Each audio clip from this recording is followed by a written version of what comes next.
पहले हमें धर्म के नाम पर बांटा गया, फिर हमें जातियों के नाम पर बांटा गया। आमतौर पर दूसरे देशों में नेता जनता के लिए होते हैं, हमारे देश में जनता नेता के लिए होते हैं। हम पालते रह गए धर्म और जाति के नाम पर द्वेष, और इनके बच्चे कर रहे हैं विदेश में ऐश। यही सच्चाई है इस देश की। जहरीली पानी पीने से आम आदमी का बच्चा मरता है इस देश में, जहरीली कफ सिरप पीने से भी आम आदमी का ही बच्चा मरता है इस देश में।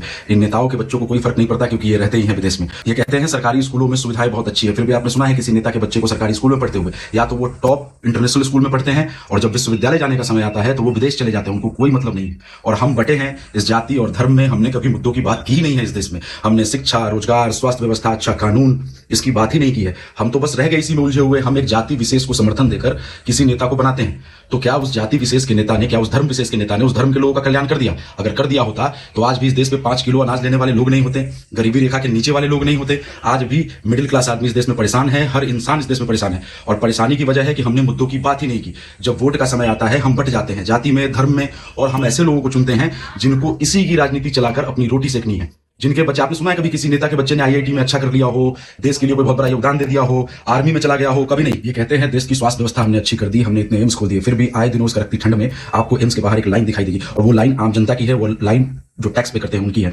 इनको क्या फर्क पड़ता है? ये वीआईपी प्रोटोकॉल से लिप्त ये लोग, इनको तो वीआईपी प्रोटोकॉल और वीआईपी सर्विस मिलती है। इन्हें क्या पता होगा कि बाहर उस कड़कती ठंड में सिर्फ अपने हक लेने के लिए इतना लाइन में खड़ा होना पड़ता है। और इसमें किसी डॉक्टर की कोई गलती नहीं है, मैं भी एक डॉक्टर हूं, कोई गलती नहीं होती डॉक्टर की। ये सब उन व्यवस्था बनाने वाले नेताओं की गलती है, जिन्होंने व्यवस्था सुनिश्चित करना जरूरी ही नहीं समझा। हमारे इसी देश में जब आप एक गाड़ी खरीदते हैं तो आपने उसका भी रोड टैक्स दिया होता है, और टोल टैक्स भी आप देते हैं। टोल टैक्स आप इसलिए देते हैं क्योंकि आप अच्छी सड़क पर चल रहे हैं। आपने देखा होगा कि आप कितनी भी इमरजेंसी सिचुएशन में फंसे हो, लेकिन किसी नेता की अगर गाड़ी जा रही हो वहां से, तो आपको उस ट्रैफिक पर रुकना पड़ेगा, क्योंकि आप, हम लोग तो गुलाम हो गए ना, वो तो मालिक है। मालिक तो वीआईपी प्रोटोकॉल में चलेंगे, उनके लिए हर सुविधा अलग होगी। आम जनता का क्या? आम जनता तो घिसते रहे, मरते रहे, किसी को क्या फर्क पड़ता है? क्योंकि हम ही बटे हैं, गलती तो हमारी ही है। हम इतने बढ़ चुके हैं कि हमने रोजगार, शिक्षा, कानून व्यवस्था, अपने लिए जो हमारी बेसिक डिमांड्स हैं हम वो तक नहीं मांग पाते सरकार से। हम बस जाति धर्म का झंडा उठाते हैं और उसी में लगे रहते हैं। और इन नेताओं को पता है, इसलिए हर बार ये हमें कुछ न कुछ में बांटते रहते हैं, और उसका फायदा ये चुनाव में उठाते हैं, 5 साल तक राज करते हैं।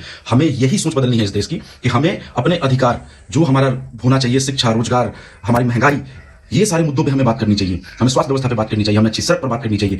इन मुद्दों से हम देश को आगे लेकर जा सकते हैं। और हमें ऐसा प्रतिनिधित्व चुनना चाहिए अपने लिए जो धर्म जात पात की राजनीति से ऊपर उठा हुआ हो, जो सच में चाहता हो हमारा विकास और इस देश का विकास। नेता सिर्फ अपना विकास चाहते हैं। अभी जितने भी नेता हैं वो सिर्फ अपना विकास चाहते हैं, उनको हमारे आम जनता की तकलीफों से कोई मतलब नहीं है। और हमें ऐसा नेता चुनने की जरूरत है जो हमें समझे, जो हमारे दुख तकलीफ को समझे, और जो हमें आगे बढ़ने में मदद करे। ऐसे नेता नहीं जो सिर्फ अपने और अपने परिवार को आगे बढ़ाने में मदद करे, परिवार की राजनीति करते रहे। जितनी भी पार्टियां हैं सब एक ही हैं अभी इस देश में, कोई दूध से धुला नहीं है इस देश में अभी। और हमें यही सोच आने वाले समय में यूथ को बदलना पड़ेगा। आमतौर पर नेता के बच्चे जो होते हैं वो अपने पिता की राजनीति जो बची होती है शाखा, उसी को संभालते हैं, क्योंकि उनको पता है बहुत अच्छे से कि हम 140 करोड़ हिंदुस्तानी बटे हुए हैं धर्म में, जाति में। इनका काम आगे भी चलता रहेगा। और जब तक हम सही मुद्दों पे बात नहीं करना शुरू करेंगे, हम धर्म जाति इन सबसे ऊपर की बात नहीं करेंगे, तो हमारा आम जनता कुछ नहीं होने वाला इस देश में। आम जनता ऐसे ही घिसती रहेगी और पिसती रहेगी। और ये जो सरकार, जिनकी भी सरकार है, कोई फर्क नहीं पड़ेगा उनको हमसे। उन्होंने हमें कुछ दिया ही नहीं। आप बता दीजिए कि किसी भी धर्म विशेष को किसी सरकार ने बहुत कुछ दे दिया हो, या किसी जाति विशेष को किसी सरकार ने दे दिया हो, किसी को कुछ नहीं मिला है।